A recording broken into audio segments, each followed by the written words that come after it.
Well, it is 7 o'clock, so we will call this meeting to order, and the first order will be the Pledge of Allegiance. Pledge allegiance to the flag of the United States of America and to the republic for which it stands, one nation, under God, indivisible, with liberty and justice for all.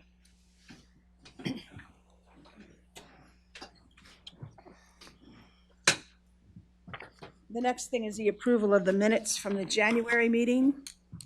Are there any additions, corrections to those minutes? I would move to approve them.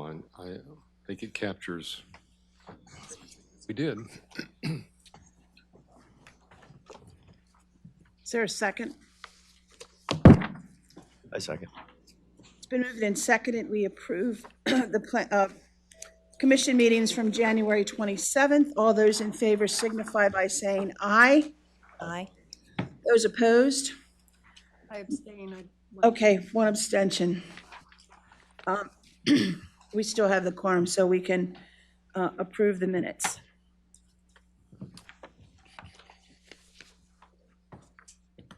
The next order of business is citizens' comments. These are comments of citizens' comments of things that are not on the agenda for this evening. Does anyone have any comments?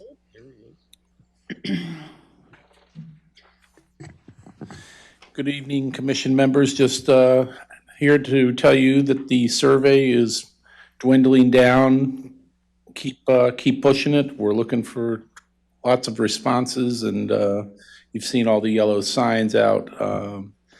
29th is the deadline, and just wanted to keep you guys informed. Keep shoveling it to them. Thank you. Thank you. Doc, question. Do you have any projection on when preliminary results or feedback would be? No, we're just starting to get involved with that now, and we don't even have a tally yet.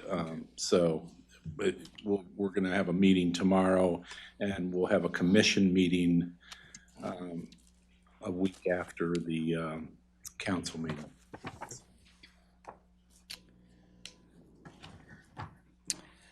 Thank you. Anyone else?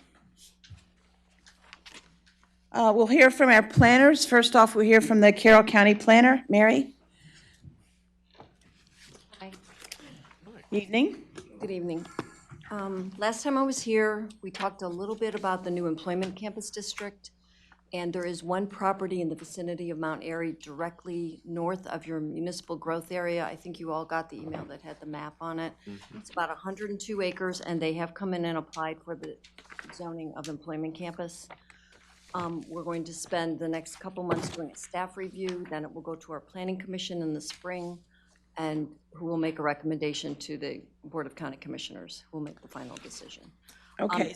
It does have this designation on the master plan, and that is the most important criteria for evaluating. Is that parcel adjacent or near the Harrison LaChere It is. property? It's directly abutting it. If you So look at that, oh, go ahead, sorry. I was going to ask, this is, the gray part is the Harrison LaChere, Correct. okay? Up here is 27.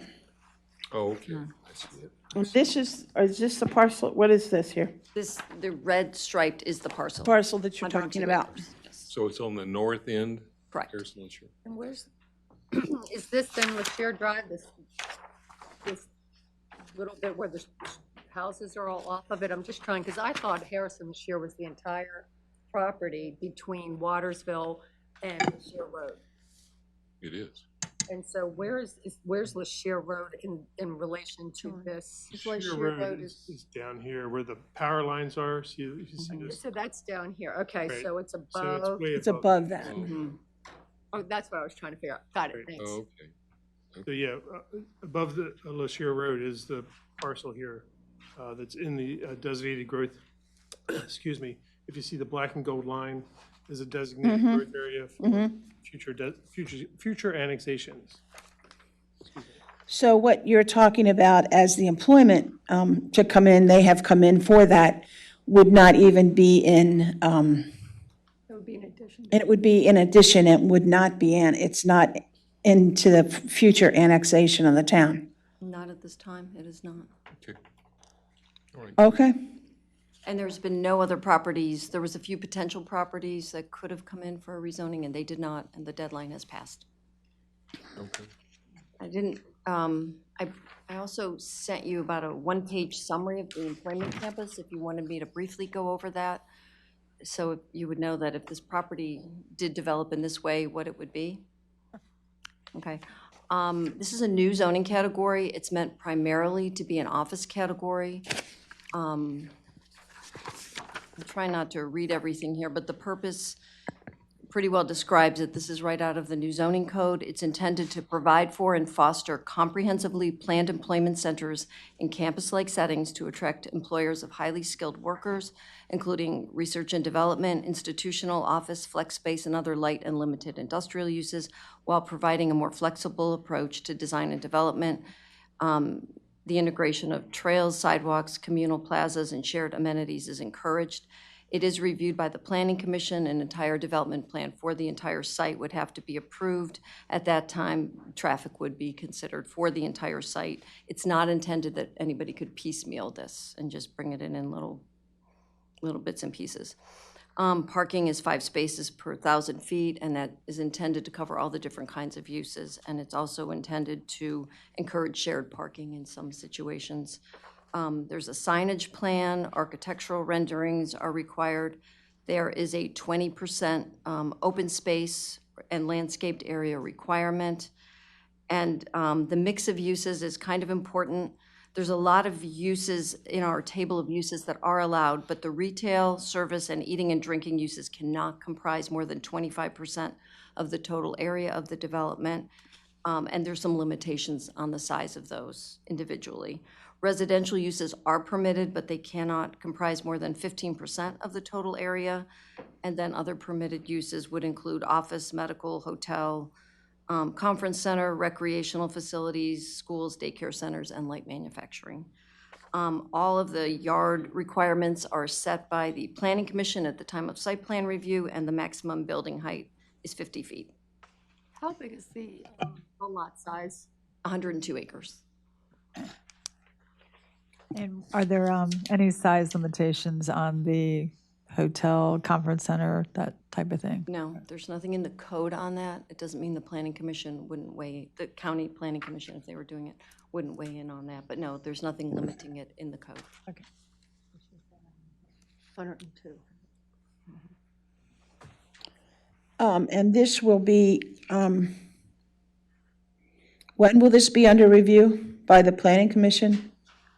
The zoning will be under Zoning. review at the end of April, early May. We don't have it actually scheduled yet, but that would just be the zoning. That would not be the time of public hearing. Public hearing would be following with the Board of Commissioners. What's the current zoning of the parcel? Conservation.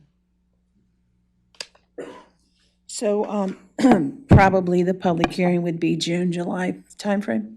That's what I'm guessing. Okay. Mary, I have a question.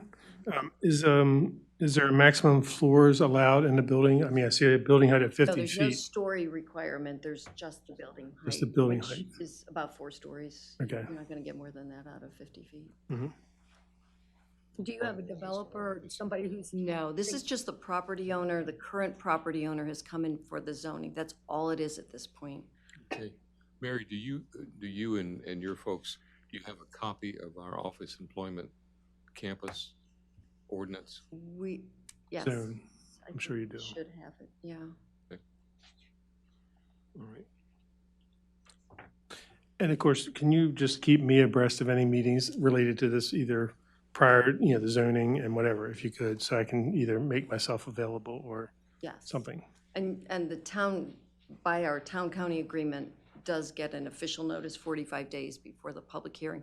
But I understand what you're saying. You'd want to be involved at the planning commission stage as well. Correct. Just to be aware of it. Sure. We receive a 45-day notice Yes. for the hearing. Bless you. But that actually may go to the town council. Does that go to the town council? You're saying, The The notice? 45-day notice. I'd have to check on that with the. I think it would come to the town and then it could be dispersed, staff will disperse it. Right. Okay. Does anybody out there have any questions? Okay, thank you. And what, yes, Dr. Brian, come up. Up to the mic, please. 102. And then Hannah will start coming. I'm worried. No. Is Hannah still with us? Okay, Sure, it's like, okay, thank you. Do we have anything from Frederick County? I have not heard anything from Frederick County. Okay. The next order of business is continued discussion from our work session of ordinance 2020-1, the proposed amendment of Part 2 of the Town Code, creating a new section entitled Mixed-Use Development. You have here in front of you the redlined copy from our discussion from the work session.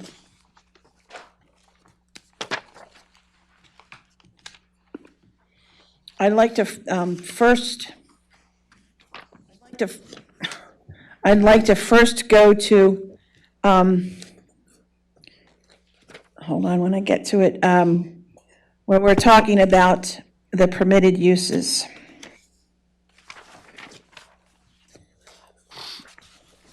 I know we're not going in order, but I want to do that first. It starts on page 11 of 16, goes on to 12 and 13. We had stopped, we were discussing whether we should list everything that's permitted or if we should list what's not permitted. We stopped there. I asked the commission members to check and see if they could find any other ordinances in any other municipalities and how they did them. Leslie also looked in our code book, and could you please discuss what you found? What I looked at was the other zoning code, zones in our town code. So, and I'm just going through the ones that are related to have some commercial component. So limited commercial lists both permitted uses and prohibited uses and special exceptions. Downtown zone lists permitted uses with subcategories that contain a lot of detail about permitted non-residential uses, and then another subsection that's permitted residential uses. Neighborhood professional lists both permitted uses and prohibited uses. CC lists only permitted uses and special exceptions. And the mixed use CC lists non-residential permitted and residential permitted, but not prohibited. So we have a mixture. It needs some continuity. So, I don't know, we need to first decide what we're going to do in this ordinance. However, I think the first order of business after that, and even design collectives had said there was probably going to have to be some changes or looking at our ordinances to create consistency. Obviously, there is none. So our next order after this is to get the other ordinances consistent. I think now I can understand a little bit when a business or a developer comes in here, the confusion. Because it says in some places, it doesn't have what's permitted, but it does say what's not permitted. And I mean, Leslie just read it off, and I thank Leslie for doing that. That was, when I cut that email, I knew there was inconsistencies. I didn't know it was that much. So we need to discuss how we are going to go in this ordinance? Are we going to list the uses? Are we going to list the permitted use, prohibited uses? And we had kind of started discussing that, but I didn't want to continue because it was getting late in the meeting. So I wanted to start the discussion at that point. Hey, Roxanne. Yes. So Bill said he looked at Frederick County or city. Yeah, So what did they? I tried to look at several other municipalities, and what I saw was what we've already drafted is far superior. It has more depth and it has more breadth. But I think Tom and we looked at some of those Yeah. other municipalities when we were looking at our structure and what we wanted to have as a part of ours. I didn't see any consistency in terms of permitted or non-permitted. Obviously, this is a different kind of development. It's meant to be flexible. I'm not sure that we need to dot every I and cross every T with identifying both non-permitted as well as permitted. I think if we spelled out what is acceptable to us as permitted, that may be sufficient. But that's just my opinion. The more that I've looked at it, I didn't get any more insight from other municipalities' ordinances. Any other comments? Well, I think it's just like, what are, excuse me, what are we actually trying to accomplish? What we want, and, we had Mr., not Craig, but the other guy. The Victor. other Kaz. What's his name? Victor. Victor.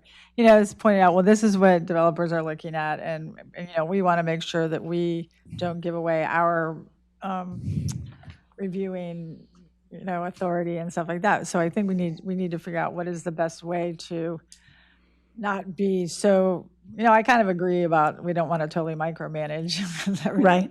But there's things that we want to be able to have control over.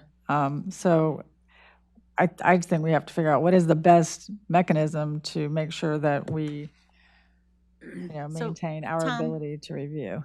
Didn't we have a conversation and you were kind of talking about the benefits of listing what is allowed versus what's not prohibited?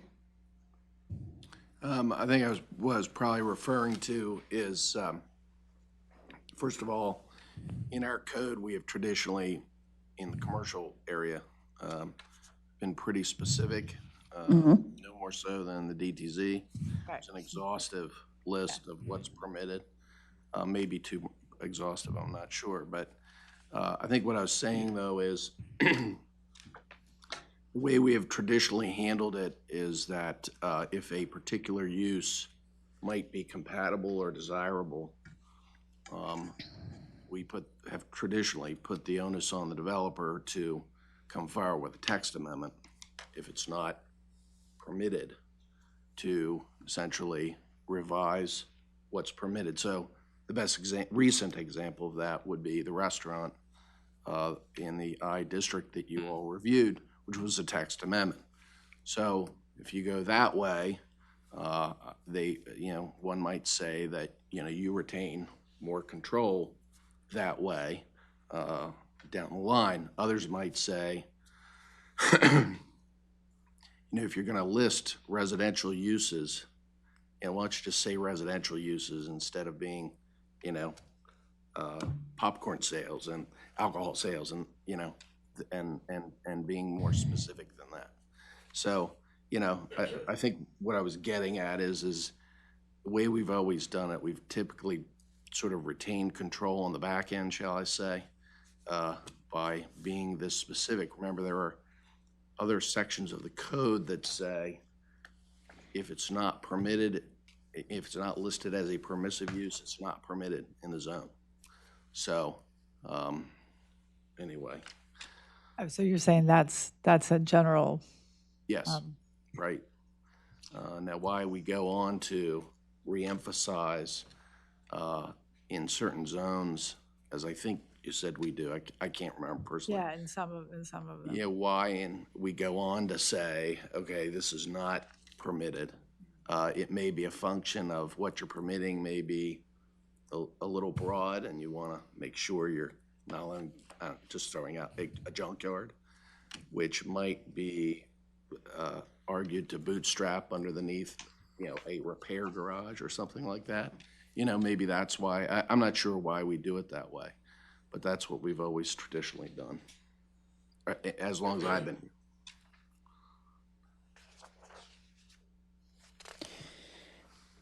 The other thing I noticed when I was looking at the other municipal ordinances, we're the only ones that have the pattern book requirement. And that gives a tremendous amount of review opportunity and specificity to look in detail at what's being proposed. So I like that too. I think it's what we've drafted at this point is pretty good.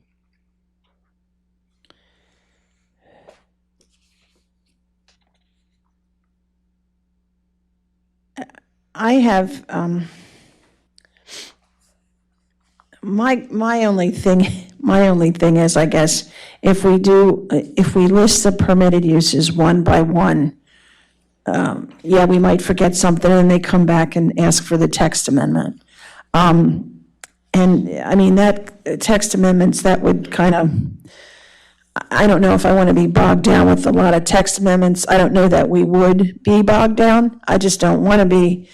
I kind of lean towards having the permitted uses say retail, service, or professional uses, and then put the uses that are not permitted. Like a retail use, we wouldn't permit like an alcohol or a beverage store. And we could list them that way. I'm kind of going in that direction. But I don't know how everybody else feels about that.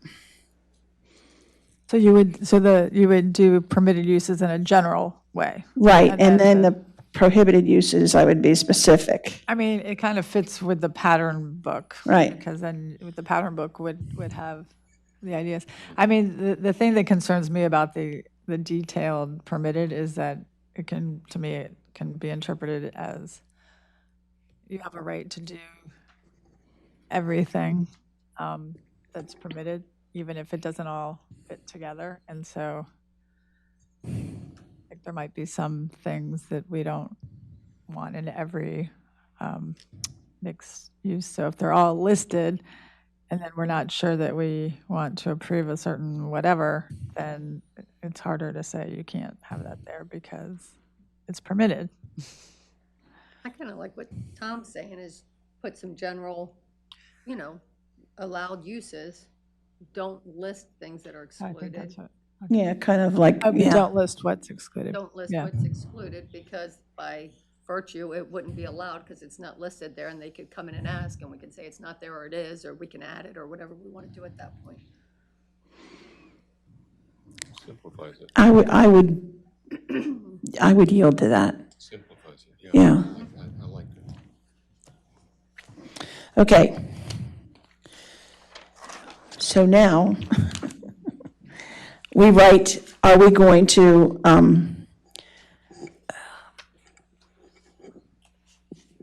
say permitted retail uses and list them, or just permitted retail uses?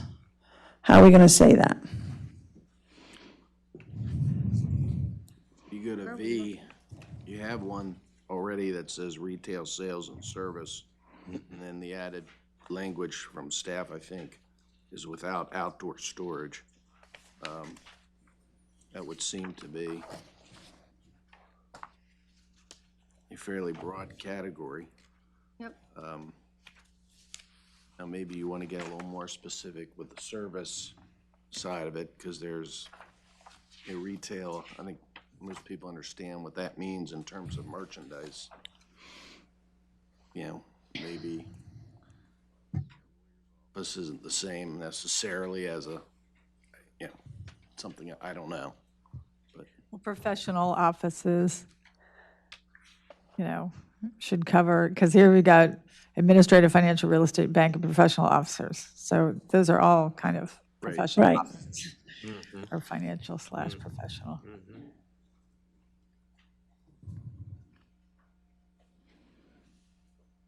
So the ones in red, if you look at the little addendum that was given to you when we came in, is that what you're looking at? No, this page here? Oh, no, I was looking at the Oh, okay. page 11 of 16. I just think when we start adding, it bogs it down. So I'm in a loss as to what we put in there. Do we just say retail and professional services, and then if it's not listed, then it's prohibited? That's kind of, Can we, I think if you're gonna get more general, just my 2 cents, and others can disagree with me. And if you're gonna get more general in terms of your uses, permitted uses, you might wanna get more specific with what you're gonna wanna prohibit. So like, if you looked at this list now, which looks fairly comprehensive, but it's not super specific, like only this kind of service place or this kind of retail, would this, in your mind, meet the idea that we have enough uses to be general, but not so general as to needing exclusionary requirements or uses? I mean, I don't know. Yeah. It depends on how flexible you want to be, and, how much control you want to have on the back end, I gather, to be able to say no to something you may not want. But, on the other hand, what you don't want is probably pretty, fixed number of things. You could probably name them right. pretty quickly, adult bookstores, videos, whatever. retail? Maybe it's, dispensaries of certain types, maybe not, I don't know, but,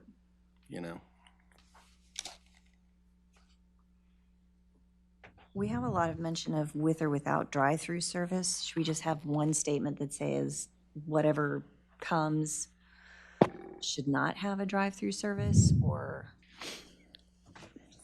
blanket sentence that says whatever business, bank, professional service goes in that zone? I mean, Well, we've had discussions about that, and we've kind of come to the conclusion it could be on the corners, of the extreme outside corners, not necessarily the corners inside where there's most property. I don't think we can limit no drive-throughs at all. Right, but that is one of the issues where, and again, things are going to depend on the size of the parcel. Right. But you might, if you already have a bank with a drive-through and a Dunkin' Donuts with a drive-through, you might be done with drive-throughs because there might just be, Right. it depends on size. So I think that that's an example of, you don't necessarily want that as a permitted use because you want us to be able to look at it, what's yes. the big picture and what's going on with traffic. I mean, look at the Dunkin' Donuts, on South Main Street and that crazy drive-through, and sometimes stuff coming out to the road. So we have to be able to have, to make these assessments of that. Right, and that would be one of the things that would come as a text amendment. If they wanted it, then we could have that control. I mean, the thing is, it could be like an option, but not an automatic right, and so I don't know. So that would mean we'd be doing a text amendment on that property, on that use. well, remember, there's a note or two in this set of red lines about the drive-throughs, which is, I really view to be probably a separate issue than how you're going to lay out what's permitted, what's not. And I think some of the ideas that were thrown about the last time that I tried to record in these red lines were, limiting the number of drive-throughs you can have. That might be one way to do it, within a certain space, or, but that's probably a different issue than how you're going to lay out the permitted uses versus the non-permitted uses, if any. So we shouldn't even bring that up. Right. Under permitted uses. Right. Right. Yeah. It just says, yeah. Yeah, right. it can be part of the pattern book, or, because it really needs to be a comprehensive thing once we have the whole. Right. So in here, where we have the permitted uses now, or on the non-residential permitted uses, for instance, where it says coffee shop, with or without drive-through, we should strike the with or without, and just say coffee shops. Just say drugstores. And with that, on the other page, it says restaurants and lunchrooms with no drive-through service. Right. So that should be striked as Right, well. anything that has to do with drive-through, we strike out. It's part of the permitted. Dry, laundry or dry cleaning. Yeah, Same just, thing with drugstores, Yeah. laundry and dry cleaning. Restaurants and lunchrooms. Right.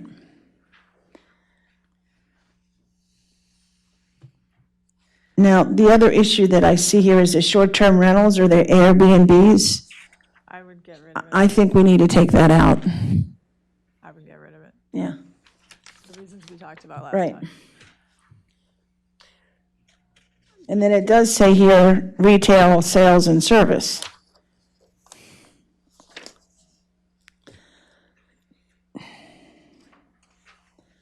Do we start it with retail, sales, and services list? And we say retail, sales, and services or service or professional uses, and then list the ones that we have.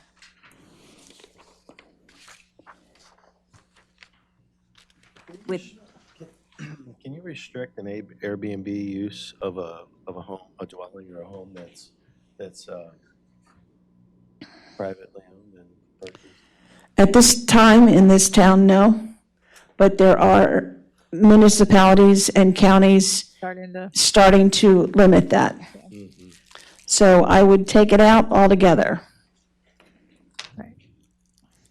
Why wouldn't we want some of those, though?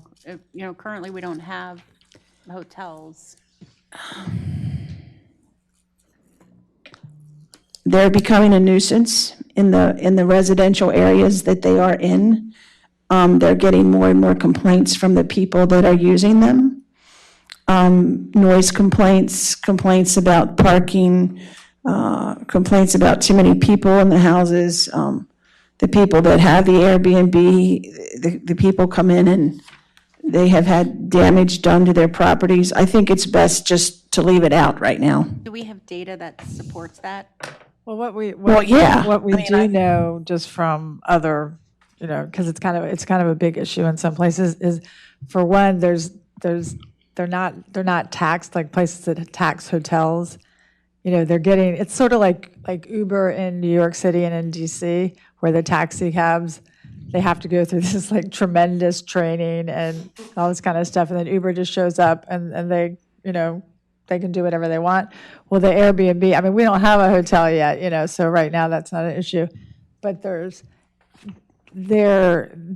one of the big, if you read, it's kind of a national issue, maybe international issue.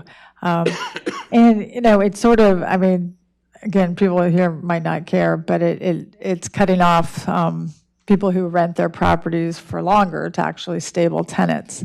And I mean, I would think that homeowners would be more concerned about an Airbnb next to them than someone who's renting on a year lease. But that's what we talked about last month, or at the workshop, yeah. And we're not saying you can't. We're not really saying. I mean, it just shouldn't be an idea that we're giving to people. Yeah, we're not going to throw the idea out there. advertise. Yeah, so I don't know. It's just another reason that we're trying to decide: do we want this level of detail? But anyway, sorry, Bill. Go ahead. When we do our MPCA workshops and our annual conference, it is a growing hot topic and a concern for the planners that attend those from all across the state. More so in the larger urban areas, But we wouldn't want to exclude somebody who needs to rent a house for 6 months or something, or, yeah. Oh no, they're that's not. yeah. We don't have any, Separate things. we don't have any rental rules. We don't register our rentals here in the town. So, I mean, if it wasn't an issue, then we probably wouldn't even know somebody was doing it, right? You won't. It's Right. just like, that doesn't mean. so that's why But we have 80% home ownership in the town. just to take it out so we don't have to, that will come down the road. Yeah. So we leave everything the way that it is here.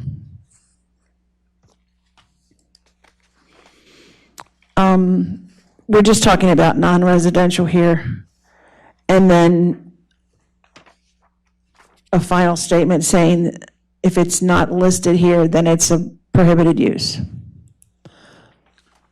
Or how would we say that? Well, again, I That's think if in you're the gonna be broad about what you permit, you should my recommendation would be to be very specific about what you're gonna prohibit. Okay, so we should list the prohibited uses. Yeah, pretty Okay. specific. All right, but if are we keeping this how it is though? Which is specific? I was getting the impression now that we are actually keeping our more specific things. I thought, I don't know. I mean, I know where I want to be. I'm trying to develop the discussion to see if anybody's ready. Just because you make a motion doesn't mean you have to agree with that motion. I mean, at this point, I'm like ready to keep this in because we've been working on this for so long and we've already done this. And now like we'd have to think, how are we going to word I some agree, that's why I broader thing? And I don't know. And then I sort of thought you would flip back to the. Roxanne, yes, I just want to make sure that everybody understood that this 2-page one here is an additional Yeah. recommendations by town staff. So I don't know, I didn't want this to get confused with what's currently the draft.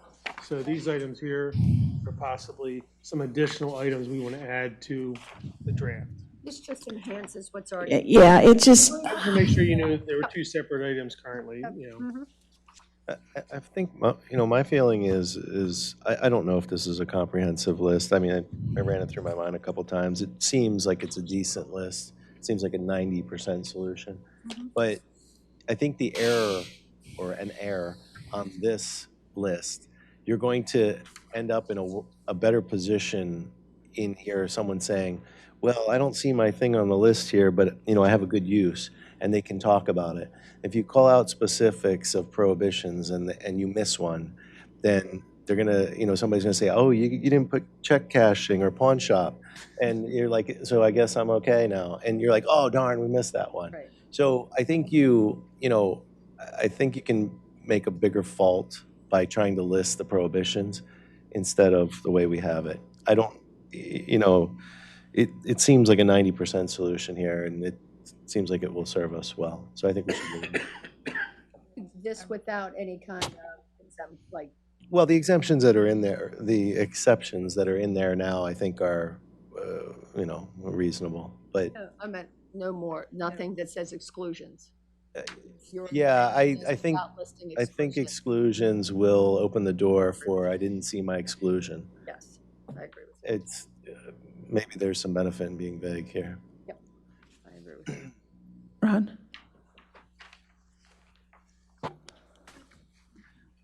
I'm actually speaking for Victor. He called me about 6:20, first night of lacrosse tryouts, and he was just leaving and didn't think with accidents he may make it here tonight.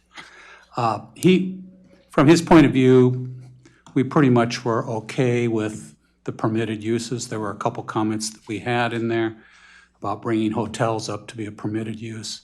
And I don't know for the town attorney and the planning commission whether or not in the past meetings you've talked about, well, there may be something coming along in the future that isn't thought of today that may make sense, and whether or not you can have in your ordinance that additional uses that are compatible and identified in the pattern book could be considered by the planning commission, not will be, but could be considered. That way, the text amendment is a laborious process, and I'm not sure it's necessary if you want the freedom to. You're not, that doesn't give a developer the right, but they could say, well, here's the next new thing, and we think that when you look at the street, and the vision of the streetscape, and this fits right in, and you go, yeah, it does. Or you might say it doesn't with it. Right, I think you're in a better position to consider something than to defend somebody's proposed use of something that you missed in a prohibition. Right, without it being a text amendment. Right, and I concur with that, Ron. I think that's, And our- Thank you. Thank you. Opens up the possibility. Did somebody add that? I know I didn't. Did somebody, you took that note? I took those notes. I'll also say that another town that I do work for just passed a sort of a business type of campus type of thing, and they have a very similar provision in it. You know, that other compatible uses, that gives them, they hope, the flexibility. Right. So I think I can even get the. Right, that we can. Okay. That we can consider or whatever. Yeah, okay.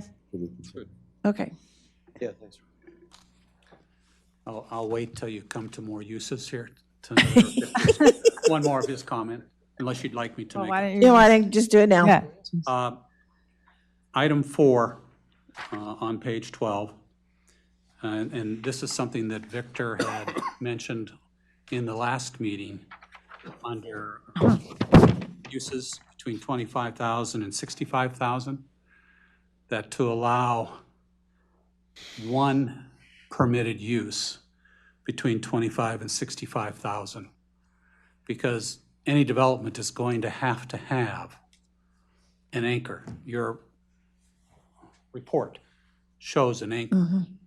And it should just be a permitted use, and just one as a permitted use in there is our recommendation and request. so I was thinking about that after Victor brought that up. And again, like with some other stuff, I think the size of the parcel could be relevant to that. Now, I guess, what he's looking at is pretty large, but I'm not sure we want, well, I guess if it's 25 to 65, but, I don't know what other people think about having one.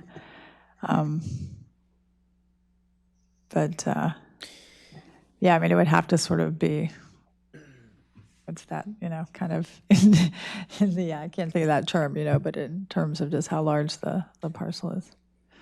I don't know what other people thought about him, that suggestion that Victor made. Help us visualize, what's a current example we would be familiar with of a 25,000 square foot and then a 65,000? That's when I wish Victor were here. He could rattle that off for you, but I think you talked about, wouldn't it be wonderful to have a Trader Joe's or a Common Market, thinking about the things that my wife likes to go to there, and they're above 25,000. They're not 65,000.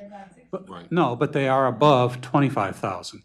And I don't think that people are saying we're going to put a Walmart in there above that, but you will have these specialty type markets. Larger that are of a markets. Size greater than 25,000. So you're looking at so 23,000 is probably 150 feet by 150 feet a square. It's not, Barney, what's a 25,000 square foot building that we have here? Pulling up Safeway just to get Okay. what the size of that is. So you have to give me a minute. I mean, Walmart may be under 60. So just, what is in the vision plan? What does the vision plan recommend? 65,000? It doesn't have, It doesn't really, it doesn't have a square footage. It does mention that there should be some anchor tenants. some anchor tenants. And when you're talking about commercial property, yes, in order for you to attract the smaller people, yes, there is going to have, we're going to have some sort of anchor store. And wasn't he also talking about that 25,000 square feet doesn't necessarily have to be all on one floor? I think he was talking about, he had said that there are places where they've built the smaller store and done 2 levels. could be. Yeah. Could be for it.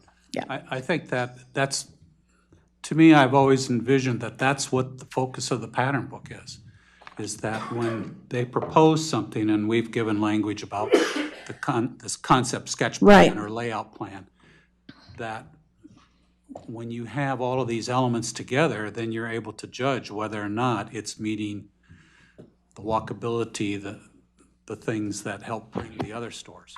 So giving them a little bit of certainty that there'll be something was important from his perspective. I actually Barney, think what did he's you come up coming with the into total? her. What did you come up with the total for Safeway? Just the right. We need you. Roxanne, About 60, the right for. Yes, okay, I'm sorry. Roxanne, Yes. is about 50,000 square feet roughly. Safeway's 50. Walmart might exceed the 65,000. So that's pretty big, Victor might be able to 65,000. give better examples. Safeway's only 50,000. I also came up with a quick measurement for the southern states and the Weiss market, and that's about 38,000 quickly. We were trying to visualize something that's at 25,000 square feet and something that was 65,000 square feet. So we know that our Walmart exceeds 65, the Safeway's at 50.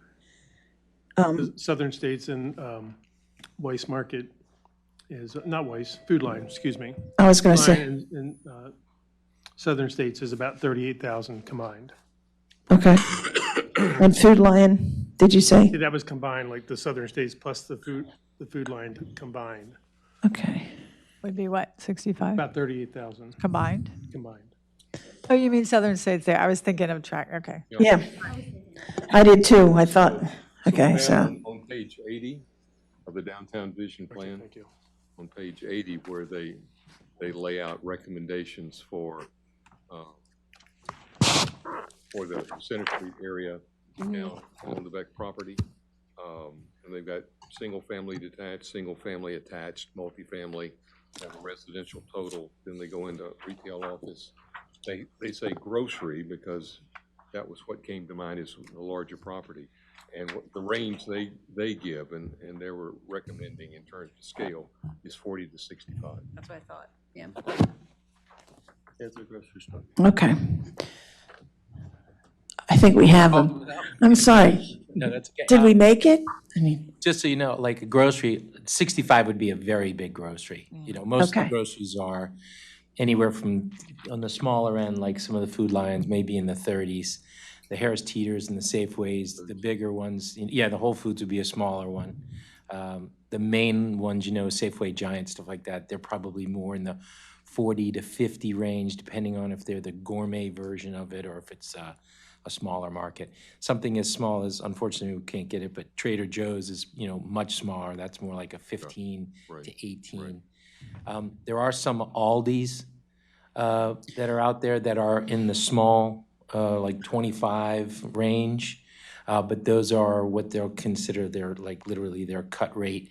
It's almost like a mini Costco. It's just you serve yourself. It's very little. It's not, it doesn't look like a traditional. what about a Lidl? I've never been in one. The only thing I know is from what I've read about them. They have small and big versions. But my understanding is they do not do very many rural markets. Okay. So demographically, they change. But so the 40 to 65, like I said, 65 is going to be big. I think something anchor-wise is going to be in that 35 to 45 range, I think, most likely. Okay, thank you. So then you would be okay with us saying 25 to 50,000? Well, What would you be interested in then that would be up to 65,000 square feet, I guess, well, question? I don't want to predict the future, you know, for example, a Target, for example, is probably a larger store on the lines of like a Walmart. If a Target wanted to come in here and put a brand-new concept store or something like that, and they wanted to be in that 55 to 60, where they're doing grocery and department store-oriented stuff, I wouldn't want to have a limit on it.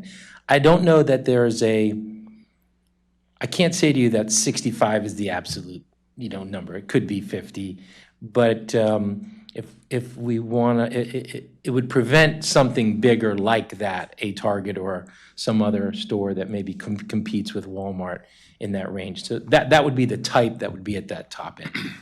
Whereas grocery stores would be in that middle range, and then the specialty stores would be in the bottom And range. we have a lot of regular grocery stores here. We don't have the specialty stores. Yeah. So we would be welcome that. I mean, the concept would be if you could get a Safeway or a Giant or even a Harris Teeter that had a gourmet component to it. I don't know, you can't get a Wegmans, but, you know, Also, the people that they do like to that be big, too. freshly prepared sections, the bigger sections like that, so. Okay, thank you.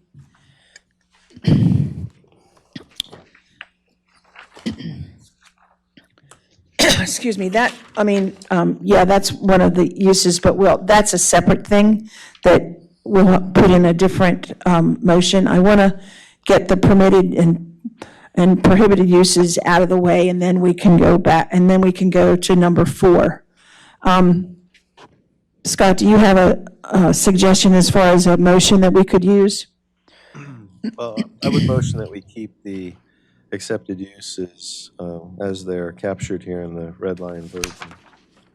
I don't think I'd have any projected changes other than you wanted to take out with the recommendations. I mean, you had said that the Airbnb you wanted to take out, and that's not in the red line version here. Yeah, and all the references to the Drive-throughs. Right, yeah. that would be removed. So I would motion that we go with what we've talked about here, and what's in the red line version and our recommended changes. For permitted uses. For permitted uses. Now, are we interested in adding anything that staff gave to us? I'm actually looking at staff one more than I'm looking at this one, so Well, the staff, referring to what's in the red line version or what's happening to us? He's doing this. What's Tom do? The latest version, the staff version. The staff version, the 2-page or the thick booklet? Well, I was looking. Just the 2-page. the staff is a 2-page? So,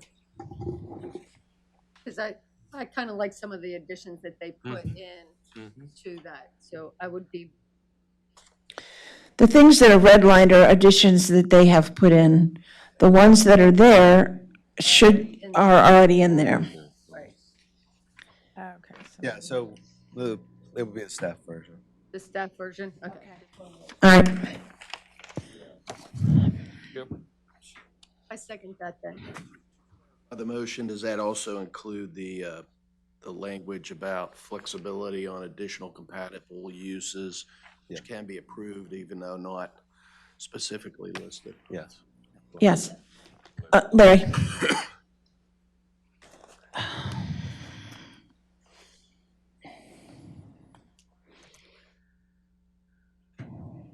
Thank you.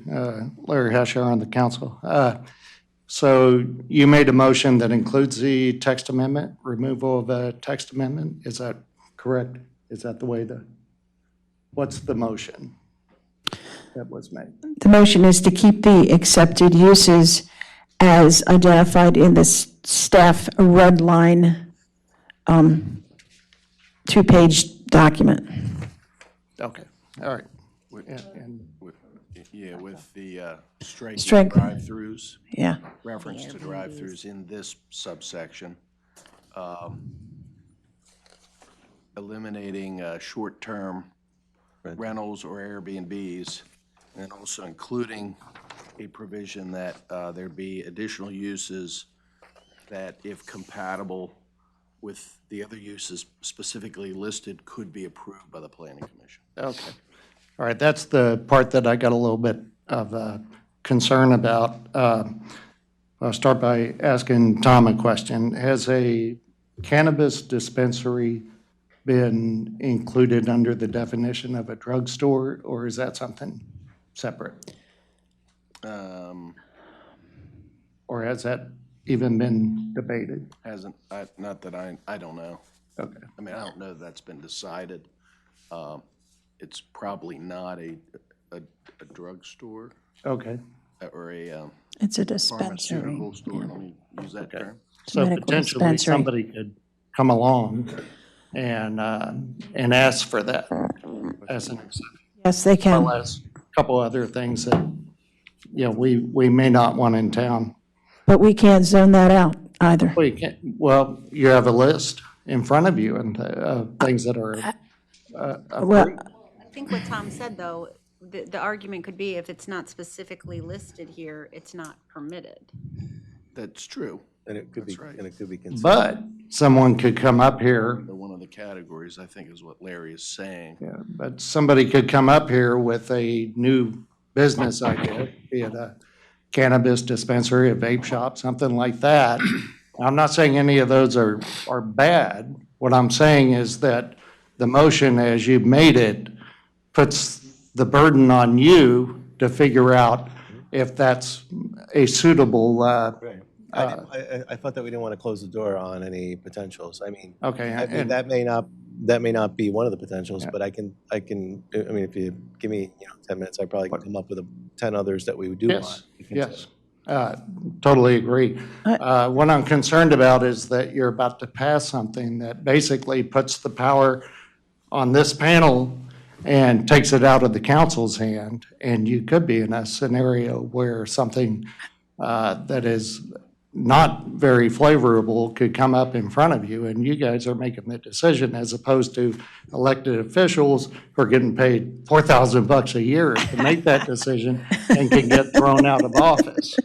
So before you end up with a room full of people, They're called dispensaries. Correct, they are. that's Medical value for people who need it for medicine. So Not to not arguing the value of a dispensary. I'm not saying it's a good idea or a bad idea. What I'm saying is, do you want to be concept. the one making the decision as opposed to the town council? I don't think we ever make the decision, correct? Well, you would be if you pass this motion. Okay, well, No. okay. All the planning commission's job is to make recommendations that To you. Town council, this is gonna go through another public hearing. Town council ultimately decides what the ordinance says. What the ordinance says, yes. Right. Yes. But on, the pattern book, development plans, et cetera, it's this body that determines those on an individual basis. So, But this ordinance is coming to the council.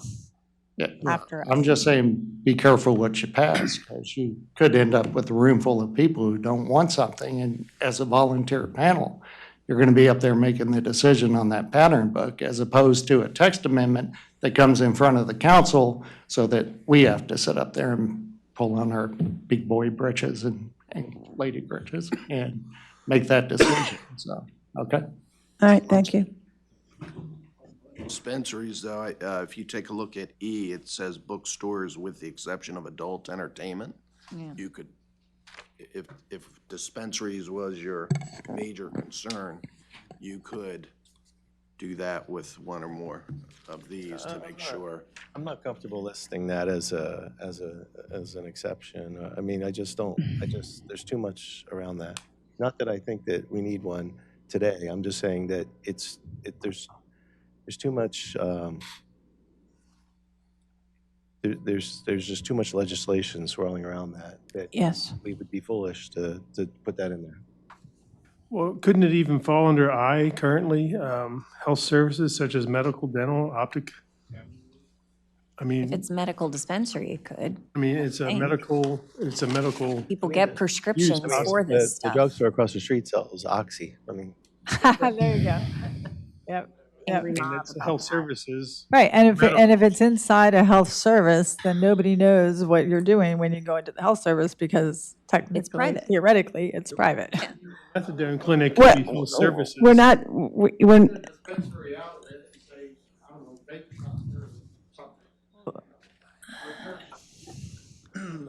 What was that last repair shop? vape. I mean, the point, vape shops. it's a good point, but I also think that there's a lot of things that we'd want to consider too, that we just don't know We what don't they have are. to say no vape shop for the because we future. don't have it in here. We're not permitting a vape shop. Right, exactly. Well, you If can it's say not, retail sales. Vaping's not, I don't know what you're talking about, because this goes to you after The pattern book does not. In a year from now, when somebody comes here and wants to open up a. Change it at the council level, you can do it, right? Carl, you have to come up there.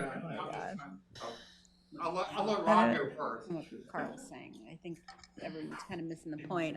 Yeah. I think Real you all, quick, so real quick, Larry, I understand exactly what you're saying. And I can see, I totally get where you're coming from. Larry's saying hypothetically, you all are going to make a recommendation to town council. Town council doesn't change what you recommend and it's adopted. The burden is going to fall on you. That's all Larry's saying. He's not saying he doesn't want a dispensary or a vape shop. He's just saying, are you guys ready to take on the burden? Well, we make a lot of decisions. Not the first time we've been yelled at. I'm not for sure that decisions. I mean, that would be an easy one to, Is that right, Larry? I don't know. That's all you're saying? Okay, we'll do what we're going to do. All right, go on. I think that we have always, I'll speak for myself, I think, Victor, but we've always thought as the pattern book is a collaborative effort. It's not just, here it is, Right. take it. It's a lot more than just the sketch plan layout of buildings. Right. You're wanting to see, what is the street flow? What is the pedestrian flow? What are you thinking about for buildings? And in that is that flexibility that you need to be able to work with the developer to craft what is a very workable MXD. Yeah, otherwise, not- we're not going to achieve this vision. Right. So, Okay, we got it. Thank you. Did Carl, did you still want to speak? Okay, so, All right, that's good, okay. all right, so the motion is, Patty, can you read it back? Or Debbie, can you read it back? Okay. Tom, can you read it back? Can you read it, Tom? Give it a try. I'm not going to read it, but I'm going to remember it, hopefully. I think the motion is to approve the permitted uses as reflected in the staff two-page proposed changes distributed tonight with the following exceptions. First of all, deleting the reference to short-term rentals or Airbnbs, striking reference in this subsection to drive-throughs, and number three, with the added provision that additional uses that are compatible could be considered and approved by the Planning Commission. It has been moved. Is it, the motion has been moved. Is there a second? I seconded it. Judy seconded it. All those in favor signify by saying aye. Aye. Those opposed? Okay, motion carries. Okay. We got over the hard part. We'll go to number 4 next. That talks about the size. It's in here. It's actually in here. Oh, I'm sorry. Actually, it's okay because, That's okay. yeah, because it says 25,000 up to 65,000 and we Yeah. approve it. So, Yeah. So it's fine. We're fine. Sorry. It's okay. Yeah, I saw that was in there, but the way it's written is fine. Okay. The only other thing that I think we had a discussion about was the base density. What page is That page is 3 of 16.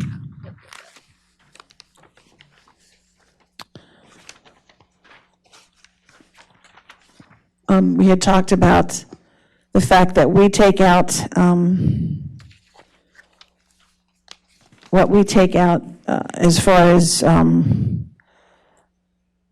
we take out the roads and the streets and the sidewalks, and that becomes subtracted from and then that becomes a base density.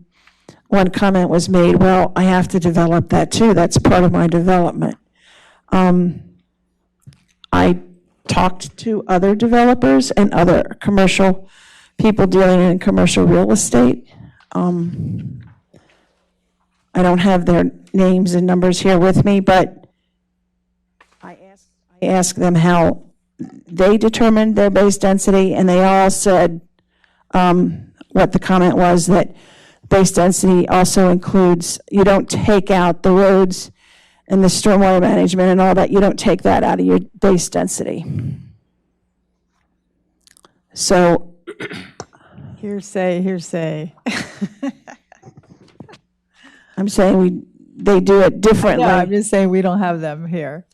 No, I Telling don't. us. I'm sorry. Hearsay. It's hearsay right now. Not Sorry. yay. So we hadn't really made the final determination on this. So I'd like to have a motion. Well, we might want to have some discussion. Yeah, sure. Yeah. If you go to page 80 of your vision book.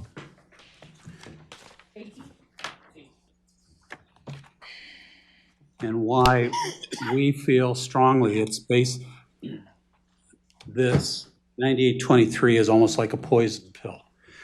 This is a wonderful plan that has a central green. It has a village green. Double loaded streets. That would never occur under 9823 because you're subtracting out. So therefore, we'd have to make sure that we had the typical linear street pattern of houses on each side. So it's Xing out this plan, but rather, from our perspective, it would be better to just say 9823, put it as Q, doesn't apply, and the required open space shall be 10% of the total acreage, period. It's easy to measure. And then it allows the flexibility to do what you have in here in these, it looks like a little amphitheater. I don't know what it is over there. And the center green with trails running through it, a little village green up at the other end with a U shape of street. Let me ask you, if you took it from the total then without taking out the streets, would you feel comfortable increasing the total amount of green space needed since you're increasing the size of what you're counting? I think 10% is going to be, is what your consultant had recommended and probably based on this plan. That's not. Doesn't matter, it's right there. That's just this. Anywhere else is trails. That's just this parcel. Yeah. This ordinance is going to apply to more than this parcel. Exactly. So that's just this parcel. And in this, Looking at the math wrong, but I'm just thinking if you take away 10% after you do all the roads. If you were to deduct it all out, 10% of a smaller value is less than 10% of the total acreage. If you're not deducting anything out. If you have this is a 30-some acre parcel, you have 30 acres, 10%, take out all the roads, it brings it down to 20 acres or under, then you're down an extra acre on green space. Okay, you're saying we're getting more for the more money. doing this way. Yeah.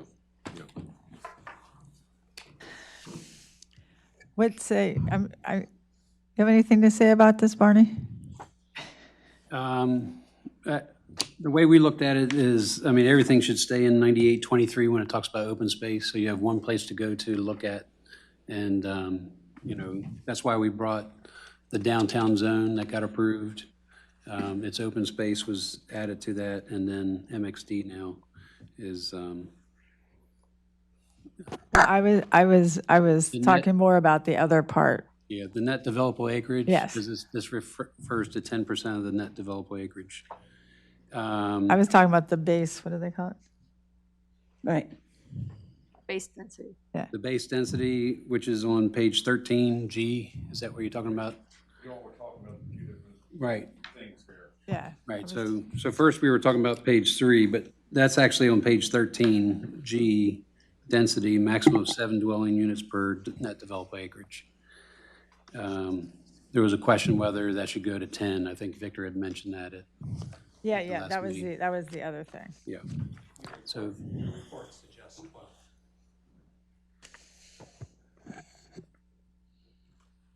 It's just a vision.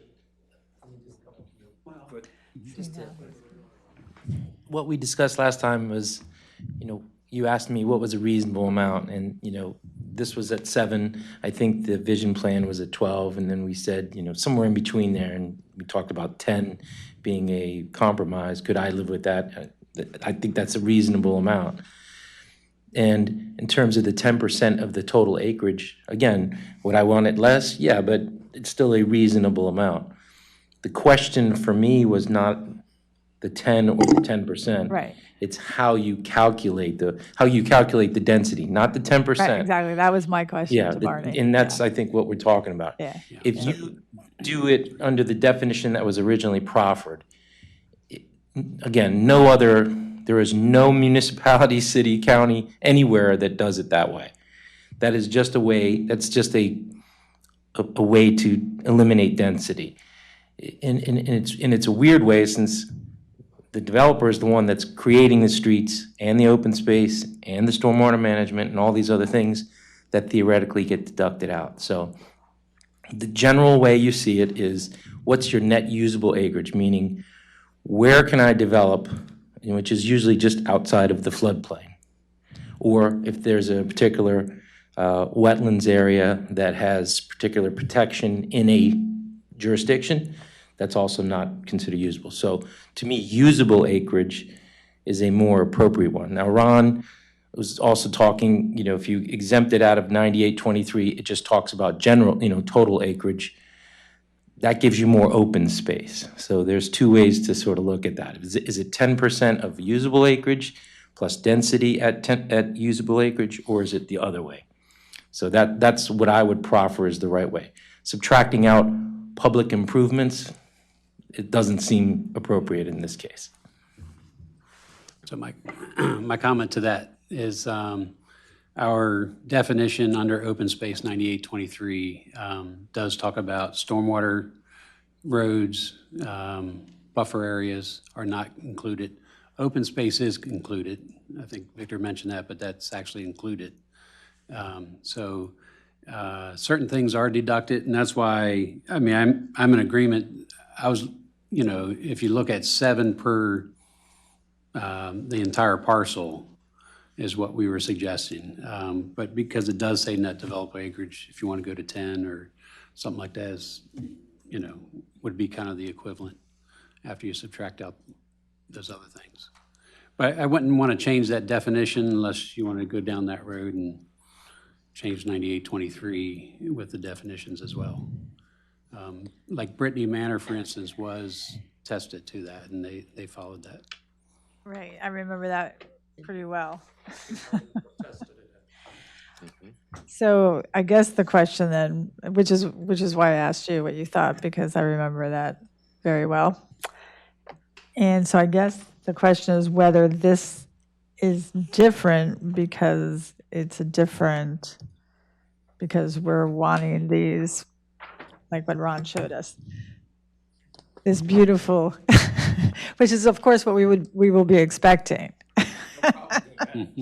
So I guess the question is, so what Ron was building was your sort of regular housing development, and what this is mixed use, and we have a higher expectation, so therefore are we willing to alter that section? Well, I think what Ron and Victor are saying, it makes a lot of sense, but what concerns me is that you say that no one else does it like that. That kind of bothers me a little bit, and I'm sure you could, tell me who doesn't do it like that. But is it really no one else does it like this? Never seen it at work in. Yeah, sure. So, we develop property in Northern Virginia and suburban Maryland, probably 8 different counties. I've never seen it like that anywhere. That's, Prince William County, Loudoun County, Fairfax, Montgomery, Prince George's, Anne Arundel, Howard. I'm doing something in Calvert right now. I'm sorry, Charles County. It's all usable acreage. Now, like I said, it's always floodplain, that's never included. But sometimes there's something called RPA, there's little environmental lines that they call, or stream valley buffer, things like that, that are part of that non-usable portion. But I've never seen anyone calculate open space or anything else in terms of detracting from your density allow. So. And not only the fact that we're doing it differently, which is a little alarming, but at the same time, you said it handcuffs you in this. It's going to make it difficult to do what we want to do in this document with those restrictions, right? Yeah, I think you mentioned that before. Yeah, I mean, I don't want to be a butthead about it, but when you limit density for a downtown zone to 7, which is really a suburban density, and then you take out of the acreage certain things, the things we're talking about, you're really just saying we're going to give you 4 acres to the 4 effective units to the acre. It's just a code way of knocking down density. And I understand, I want as much as possible and everyone else wants as least, and somewhere we meet in the middle. But under this kind of format, you don't meet in the middle. It's just, it brings down that ceiling and floor right next to each other. Whereas there should be some play in the middle. I wouldn't want it to inhibit what we're trying to do in this document. I mean, people of, the town and the population has, put their input in here. If we can't achieve that based on those numbers, then that bothers me a little bit. I would say another thing, and we talked about it last time, which is you still have a number of standards, or I or anybody else will still have a number of standards to meet in order to achieve the density. If I wanted to put 500 houses because it allowed me to from an acreage times a maximum density, I probably still can't do it because I can't park it. I can't do all of the things that are going to allow me to do that. So there are enough standards out there that no matter what I really want to do to maximize my cash flow, it's not going to happen. Parking is number one. Parking in the retail, parking if you have multifamily, all of those things, because we can't do parking garages. It's all going to be surface parked. How do we put it? Where do we put it? Then it creates stormwater management. You can't have the whole thing be impervious surface. So all of those other standards will limit density anyways. So if you look at it, I guess that plan, it shows somewhere between 290 and 400 units on the west side only. Just that way, I guess that was anywhere from 8 to 12 units per acre. I'm not sure that that's achievable at that density because that doesn't have any parking standards, doesn't have anything like that in there. But that's not achievable when you take out all of those other things. It just can't be done, especially at 7. So, Barney, can you give a little history of why this town has set that up that way? I mean, do you know why, if many other jurisdictions are not doing it the way that we had set in place? Because I know this was a big issue. I've sat through a couple things, The open space definitions, Yeah, it was just, that's how it was when that the came base out. density piece about like how many, based on usable land versus after the improvements have been put in. Yeah, I'm not sure I can give a background exactly why or what, but what you could do is, even though the other zoning sections based on net developable acreage, on this one, you could say 7 units per gross square footage, gross acreage. And that way you don't even have to worry about those definitions. Just a thought. Or just say usable, or would you be okay? Just say gross. If it's 100 acres, 7, you can have 7 dwelling units per acre, or, based on the gross. If that would meet, what you look for. Just throwing an option out there. Mm-hmm. But we're still also talking about applying 10% of the total acreage for open space. That's what we're talking about, I think. I'm not worried about the density part. We're talking about part depends on the, yeah, exactly. That part is important. I mean, the open space part is kind of simple. It's, 10%. if you, the town, want the most acreage, you want 10% times the gross acreage. Yes, that's what, There's no other discussion from that. You know, I would love it to be the usable acreage, but if it's the gross acreage or usable acreage, that's your most. You don't want it after any other deductions.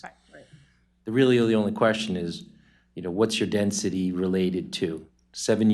X units per what type of acre? Usable acre, gross acre, net developable acre by the existing definition? That's, I think, the more relevant decision. I mean, you put the roads in there, I mean, you're chunking away a lot, but. I mean, the only thing that I think about that is that, you know, the kids can't play on a road.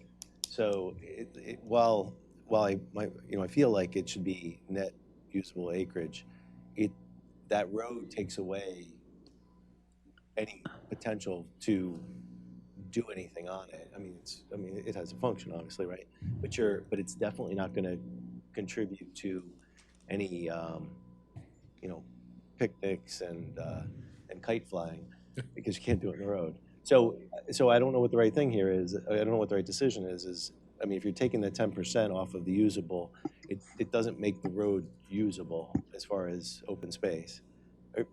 No, I mean, I agree. If you want to take the 10% off the gross, I don't personally have a problem with You're that. losing it to whether it's a house or a road, right? Like you're losing that real estate to that. So in a way, you have to wonder, is the 10% just based on the amount of residents that you have, or is it 10% based on the amount of space that's being used to create a road, a neighborhood?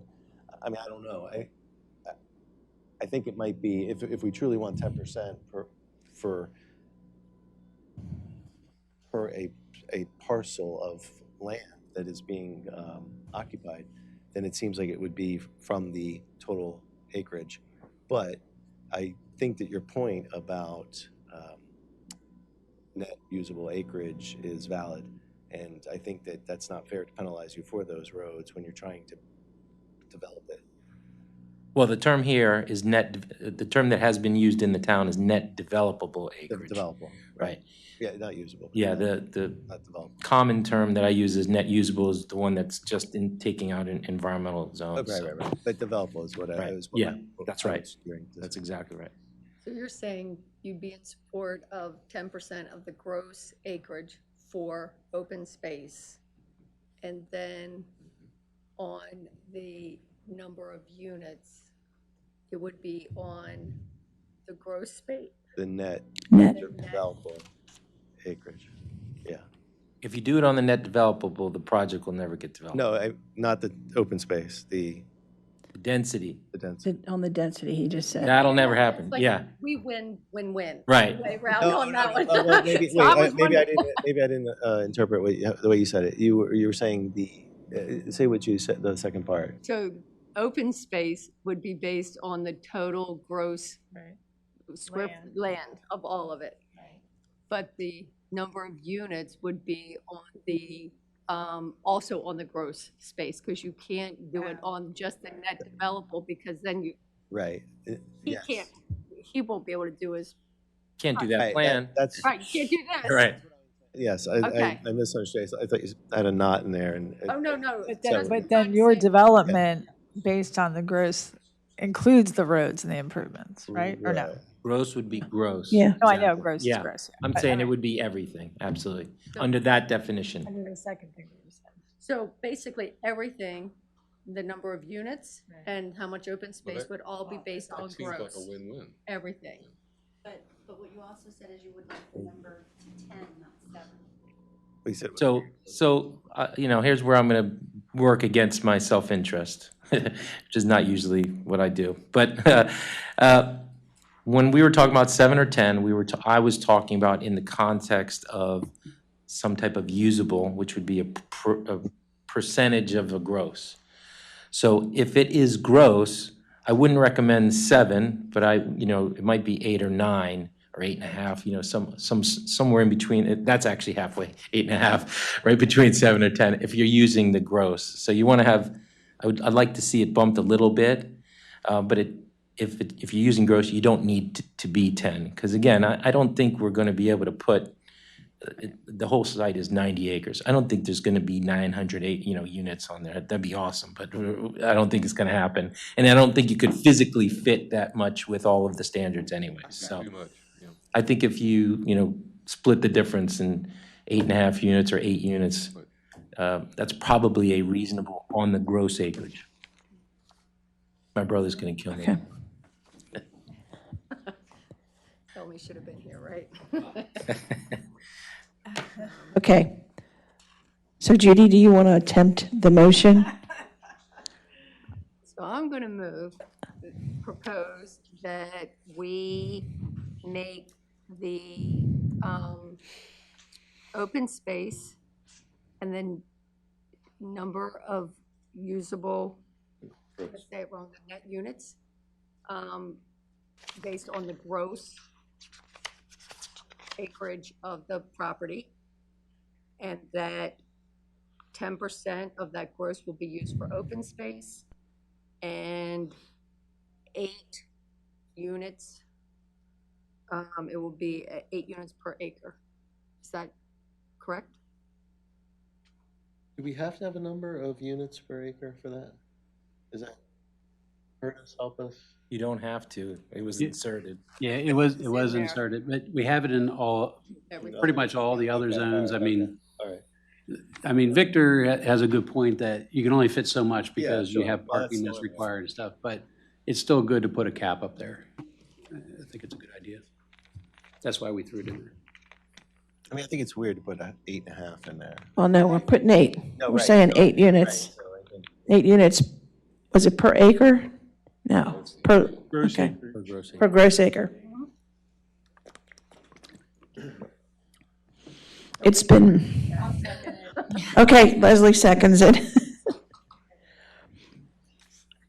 Do you understand what we're doing, Tom? Because, Yeah, I think so. okay. I know, I understand. I really do. Okay, all those in favor signify by saying aye. Aye. All those opposed? Motion carries. I will say, Scott, you were talking about kids playing on the street. When I was younger, That's all you played. I sled rode on Park Avenue. Would you do it today? In the, Would I do it today? Yeah, sure. There was enough snow that the road was closed. And 27 wasn't there. That's what it used to snow. We don't have that problem. Okay, I think we are complete.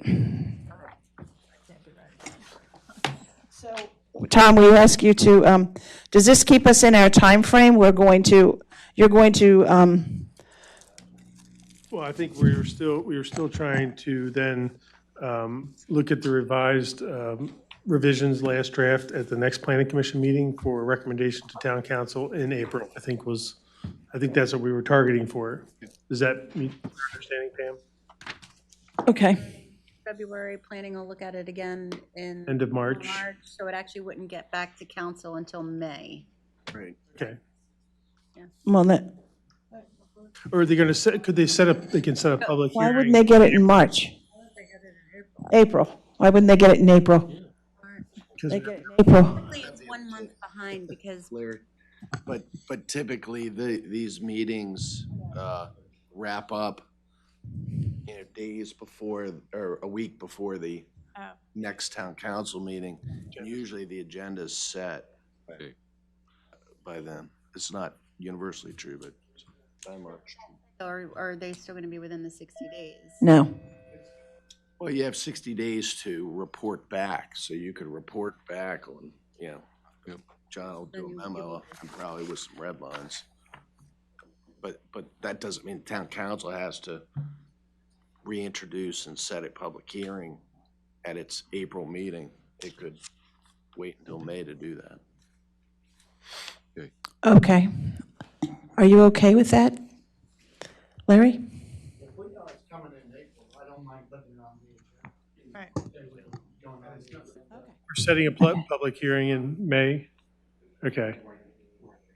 Is it? Yeah, I don't. What is it, April 6th or something? Yeah, okay. Okay, so that's what we're leaving it as. We're going to set it for Planning Commission March, with it being introduced for public hearing in April, Town Council, and then public hearing for May. Okay, so we'll review it one more time, Final draft. and it's final draft in March. Okay, so we have the opportunity. I'm going to ask each of us to do something, because I think this downtown vision plan is the litmus test for the vision that we're striving for to try to help accomplish or to use the MXD ordinance as a tool. Go back and look at what this plan lays out. Then go read through freshly this latest draft and see if you believe indeed it has the capacity to get us there.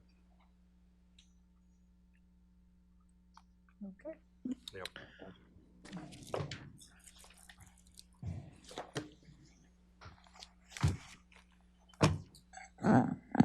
And then I'd also like to start talking about how we can bring kind of I don't know that we can bring everything together, be a little bit more consistent with our ordinances as far as permitted and prohibited uses. So we can start looking at that. Okay. The next thing is we're talking about the 2020 census. Keep a lookout in the mail for it. Online, you can register. We want Mount Airy to be counted. It affects our town for the next 10 years. So the next thing, I'm just going to go into future items. John gave us the memorandum and the recommendations for the division of the allocation categories, which we will have a public hearing in March. The public hearing will be at 6:45 on March the 30th.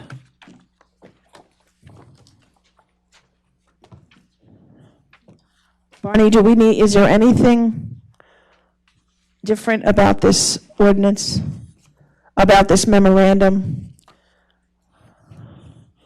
Basically, everything is staying the same? Not everything's staying the same. Let's see.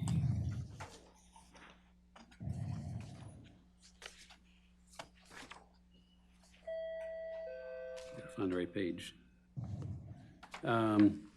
So where we're using water most is like redevelopment, category 10, and expansion of commercial, category 12. So we pulled 5,000 from category 1 to put in each of those two. Okay. Other than that, I think everything else is the same. So it's just to make sure we have plenty of, in those areas where things are still happening. Okay, if anyone has any questions or concerns, I would contact Barney and John. So we have to, 6:45, we'll have a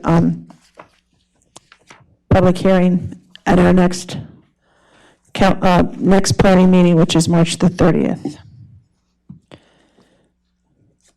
John? So the next item is the concept Chick-fil-A plan should be, hopefully, maybe presented in March by the earliest. We're also trying to get the Lot 8 concept site plan in here for you to review and comment on. And the applicant engineer for Lot 18A is trying to also get that onto the March agenda. So it might be a very full schedule. So we'll see how, I have to make sure I don't have any comments that are outstanding that can't be addressed in recommendations from the Planning Commission. Please, those people that need to get any information to John, please give it to him. We would like to have our packets 2 weeks ahead of time. Or at least a week. So if, don't try to say, well, I can get it to you in a couple of days. Please, just get it to him. I've told him if it's not there in 2 weeks to say, forget it, but we can't seem to get past that. We're trying. Ask Ron, are you ready? Do you have both of those? Lot 8 and 18A? Lot 18A ready to go? I haven't gotten any comments on stormwater management. Okay, Lot 18, we're ready. okay. We have those approvals. And the stormwater comes from the county? Correct. Okay, that's basically where the hangup is. Okay, So 18A might be in March and 8 might be. okay. Anything else? Any other new business? Questions? No, ma'am. Seeing none, do I hear a motion? I'll move to adjourn. Second. It's been moved and seconded. We adjourn. All those in favor signify by saying aye. Those opposed? Motion carries. Thank you so much.